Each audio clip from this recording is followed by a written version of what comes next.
Tape 8, October 15th. Still no sign of the preacher. No records, nothing.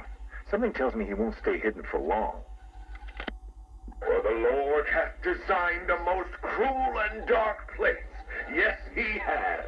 It's where we put the heathen, the guilty men and women in his pavilion of pain, where lakes of fire burn and hot coals fall as hailstones from a black sky.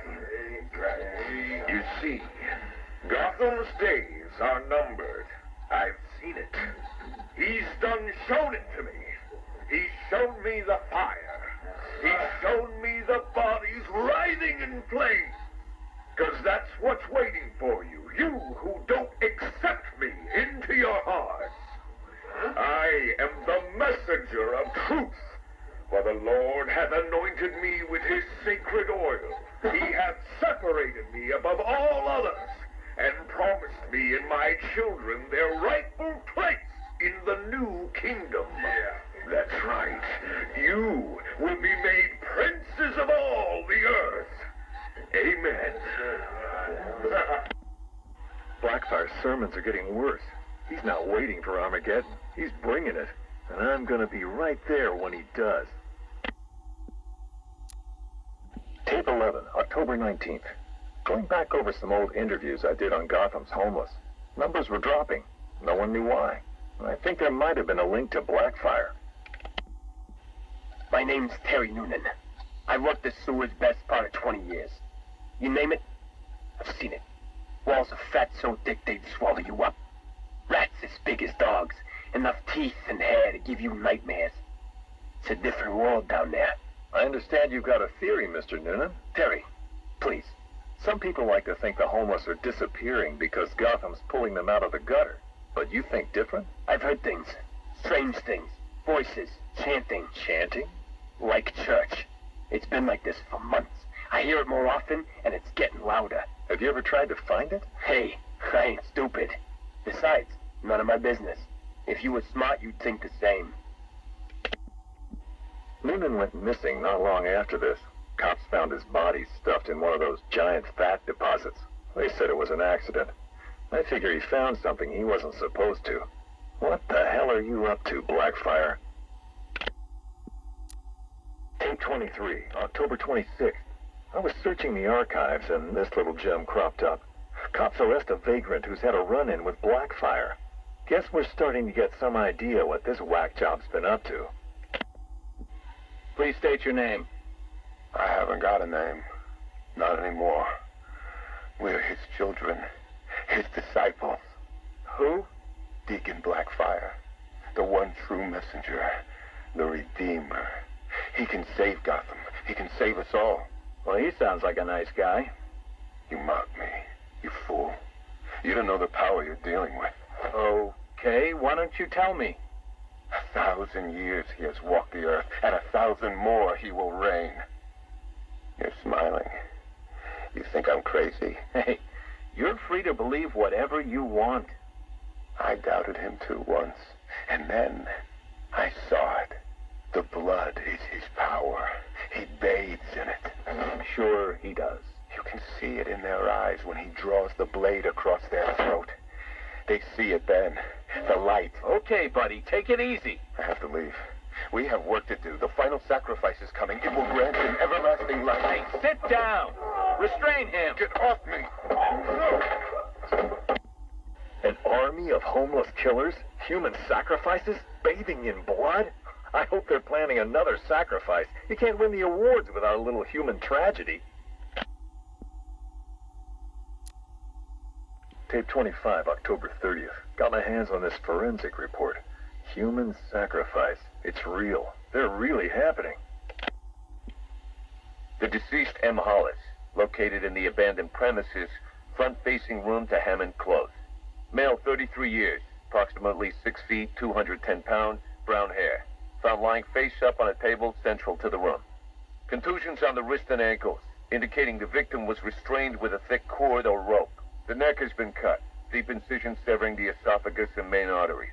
The body appears to have been drained of blood. Victim is naked, Clothes have been burned as well as personal effects. No sign of murder weapon. Symbols have been drawn onto the walls in victim's blood. Photographs logged. Scene secured by Detective Russo at 2100 hours. Something big's happening. Blackfire's here, I know it. He wants that final sacrifice, but where? I need that last piece of the puzzle, then bam! Son of a bitch is mine. A big piece of the puzzle just fell into place. Lady of Gotham. That's where it's going down. I couldn't wait for you, Batman. Sorry. This one's too important to miss.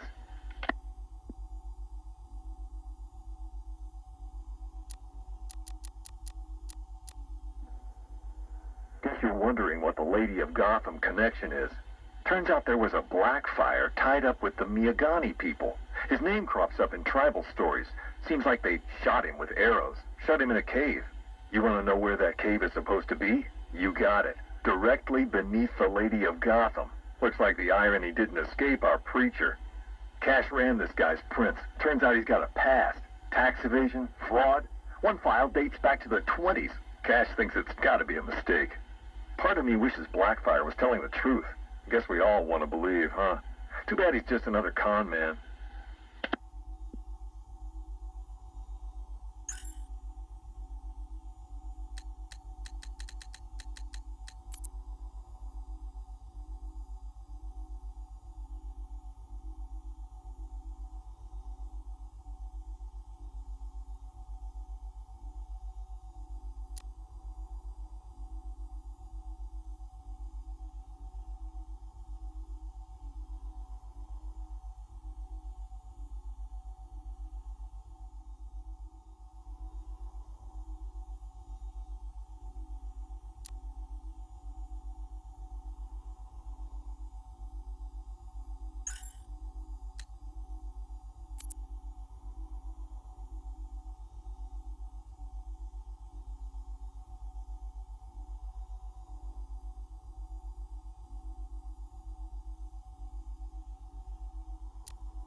ago, I uncovered Joker's plot to unleash a genetically enhanced army on Gotham. The drug he used to modify his henchmen was called Titan. Before I could stop him, Joker ingested a massive dose of the Titan formula and mutated into a gigantic abomination. I managed to defeat him, but his overdose had devastating side effects. Joker was dying, and he needed a cure. To ensure my cooperation, he infected my blood with his own, leaving me no choice but to help him. But that wasn't all. He contaminated Gotham's blood banks, too. The result? The patients currently quarantined here. Joker's mutated blood behaves like a prion infection, attacking the brain and transforming these people into him. Unless we find a way to reverse the process, no one will be able to stop what he has unleashed.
entertain.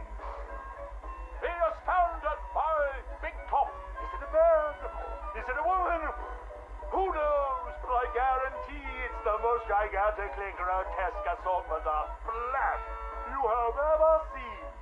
Be dumbfounded by the acrobatic oddity that is science.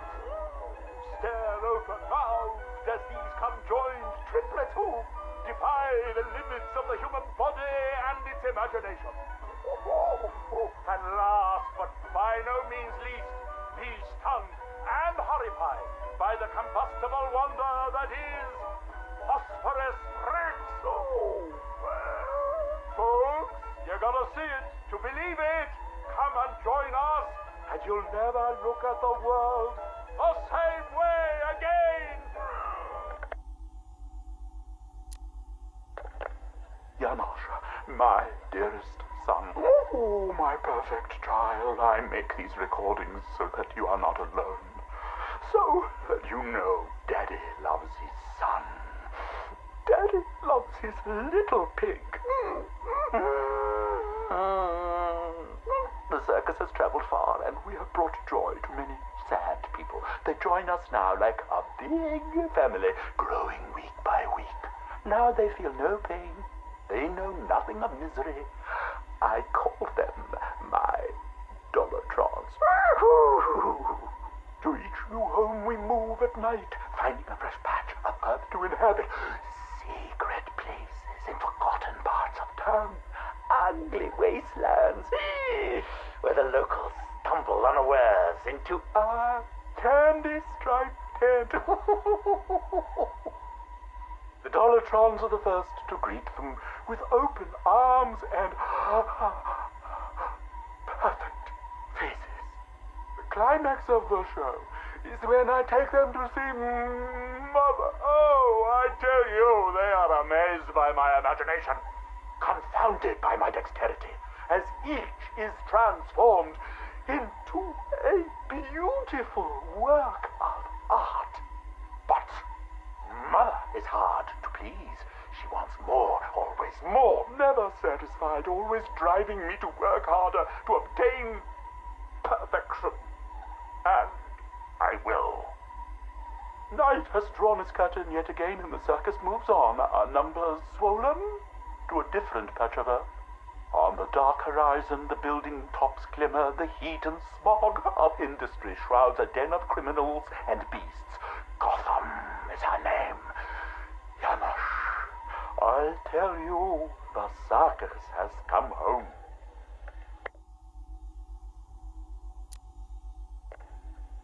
My dear Janosch, it is time you learned the truth about your mother, your real mother. I remember not her name or how she found me, wallowing in that pit of despair. Oh, like an angel, she swept into my turvy world, dragged me, screaming, from shapeless chaos, and wrapped me in her arms. She was a beauty, Janosch, a masterpiece, perfect in every way, until Mother Goat found her.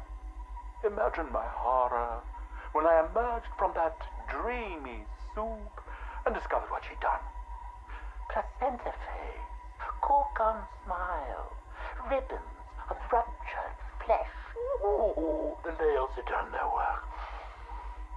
But by then my seed was already sown.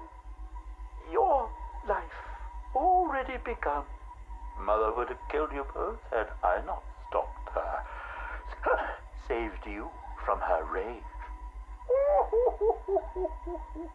Day and night I worked, month after month, sculpting her loathsome clay to recapture the beauty that saved me that night. The night of your creation. She clung to me as you grew, as I toiled to make her right again. But nothing pleased Mother Goat. Nothing. I did all I could to fix her, to make her perfect. But by the time you came along, I couldn't even look upon that spoiled canvas of her face. I couldn't let that be the face that greets hated you in this world. I had to end it, Janos. For you. For Mother. She left me no choice.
I thought it best we meet alone, Edward. I know what you're doing, Crane. Talking to me away from Cobblepot and the others. You're appealing to my ego. Is it working? Ha! I don't have an ego, Crane. I'm far too brilliant. Especially for the likes of you. Of course, Edward. But nonetheless, we have a mutual foe. A foe I could vanquish with but one of my cerebral lobes intact. Yet here you are, proposing an alliance that would let you bask in my luminescent glory. But what if you failed, Edward? What if, by some underhand means, of course, the Batman were to humiliate you again? Absurd. I know, Edward, it's a frightening thought. How many failures can even your enviable reputation withstand? But if the Bat were distracted and tugged in too many directions by too many threats, why, then you would be assured of the upper hand. I don't know how to respond to your ridiculous insinuations, so all I will say is this. Tell me which day you plan to attack Gotham, and maybe, just maybe, if you're lucky, I will coincidentally put my entirely separate and superior master plan into effect. How kind, Edward. I will keep my fingers